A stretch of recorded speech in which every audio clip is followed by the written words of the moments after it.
मरकज़ में वज़ीर आज़म ऐं पंजाब में वॾो वज़ीर केरु हूंदो?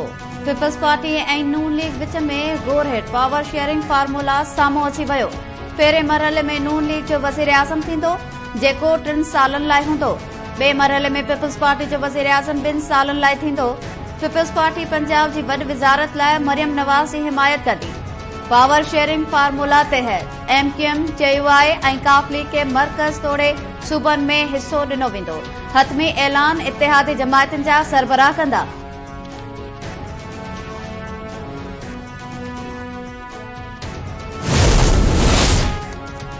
अपोजिशन में वेहिजे या इत्तेहादी हुकूमत जो हिस्सो थीजे। पीपल्स पार्टी इत्तेहादी हुकूमत लाइ ॾिनल नून लीग जे फार्मूले ते गौर शुरू करे छॾियो। अॻोणे सदर आसिफ अली ज़रदारी ऐं PP चेयरमैन बिलावल भुट्टो ज़रदारी जी गॾियल सदारत हेठि पीपल्स पार्टी जे सेंट्रल एग्ज़ीक्यूटिव कमेटी जो अहम इजलास इस्लामाबाद में जारी। आसफा भुट्टो ज़रदारी जी ख़ासि तौर शिरकत। नून लीग सां इतिहाद समेत सिंध ऐं बलोचिस्तान में हुकूमत ठाहिण वारनि मामलनि ते गौर कयो पियो वञे।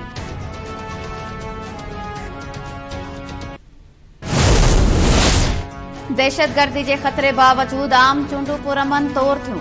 चूंडुनि जा नतीजा 36 कलाकनि में तयार थींदा आहिनि, पर 2.5 कलाकनि अंदर मीडिया ते तासुर ॾिनो वियो त नतीजा तब्दील कया विया। 2018 वारा नतीजा तयार करण में 66 कलाकनि जो वक़्तु लॻो हो। राणा सनाउल्ला, साद रफ़ीक, जावेद लतीफ़ खे शिकस्त बावजूद चूंडुनि में धांधली जा इल्ज़ाम लॻाया पिया वञनि। धांधली थी त KP में एतिरियूं सीटूं कीअं खयूं?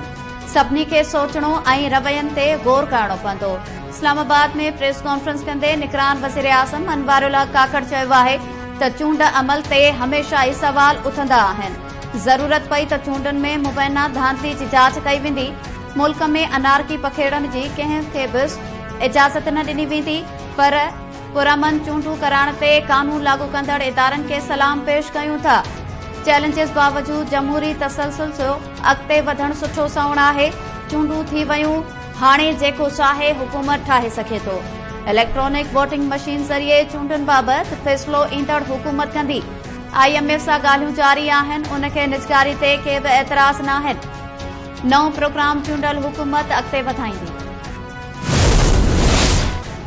इलेक्शन कमीशन चयो आहे त बेशुमार चैलेंजिस बावजूद मुक़रर वक़्त ते चूंडूं करायूं। चयो पियो वियो त चूंडूं 8 फ़रवरी ते न थी सघंदियूं, पर असां इहो तासुर ख़त्म कयो। बलोचिस्तान ऐं ख़ैबर पख्तूनख्वा में दहशतगर्दी जा वाक़िया पेश आया। सिक्योरिटी एहलकारनि आम शहरियुनि जी शहादतुनि चूंडूं कराइण खे हिकु चैलेंज बणाए छॾियो। उन जे बावजूद वक़्त ते चूंडूं करायूं।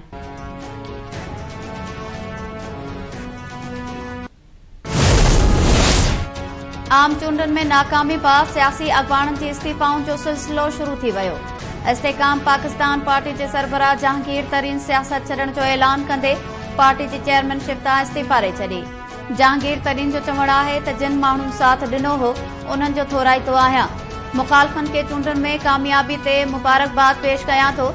जमात इस्लामी पाकिस्तान जे अमीर सिराजुल हक जमात इस्लामी जे अमीर वारे उहिदे तां इस्तीफ़ा ॾेई छॾी। संदसि चवणु आहे त महिनत ऐं कोशिशुनि बावजूद पार्टी खे कामयाबी न ॾियारे सघियुसि, जंहिं सबबि उहिदे तां इस्तीफ़ा ॾिए थो। PTI पार्लियामेंटेरियंस जे सरबराह परवेज़ खटक बि सियासत खां कुझु वक़्त लाइ परे रहण जो फ़ैसिलो करे वरितो।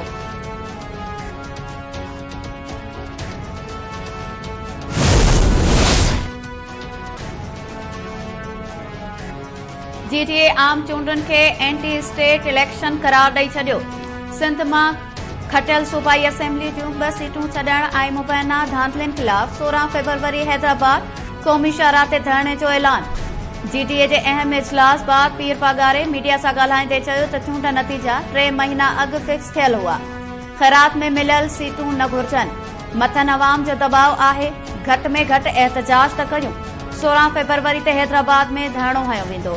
सिंध असेंबली जे पहिरें इजलास दौरान बि एहतजाज कयो वेंदो।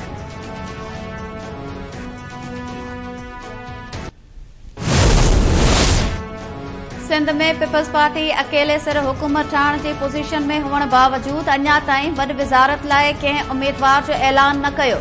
नून लीग आज़ाद मेंबर्स जे शामिल थियण बाद पंजाब में अकेले सिर हुकूमत ठाहिण जी पोज़ीशन में अची वई। KP में वाज़े अक्सरियत बावजूद PTI वॾे वज़ीर जे नाले जो ऐलान न कयो। केपी में वॾे वज़ीर लाइ अली अमीन गंडापुर, मुश्ताक गनी ऐं हिक ॿिए नाले ते ग़ौर। बलूचिस्तान में इत्तेहादी हुकूमत जे अचण जा इम्कान।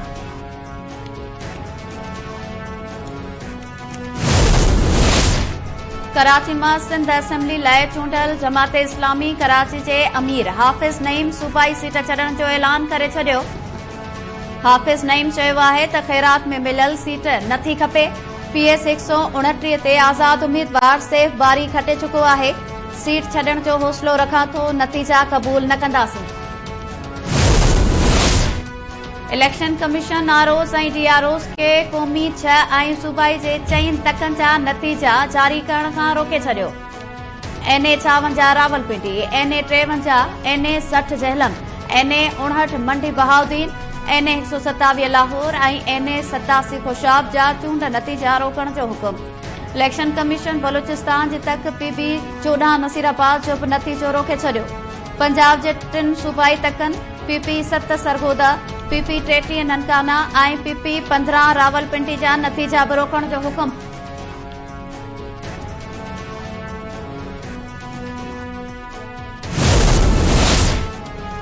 सिंध जे मुख़्तलिफ़ शहरनि में आम चूंडनि दौरान थियल मुबैना धांधलियुनि ख़िलाफ़ JUI जा मुज़ाहिरा ऐं धरना। सखर, खैरपुर, लाड़काणो, कंबर, बदीन, नौशरो फिरोज़ ऐं ॿियनि शहरनि में JUI district election commission office ॿाहिरां एहतजाज कयो। JUI अॻवाननि जो चवणु आहे त असांजे वोट ते धाड़ो हयो वियो आहे, नतीजा क़बूल न आहिनि।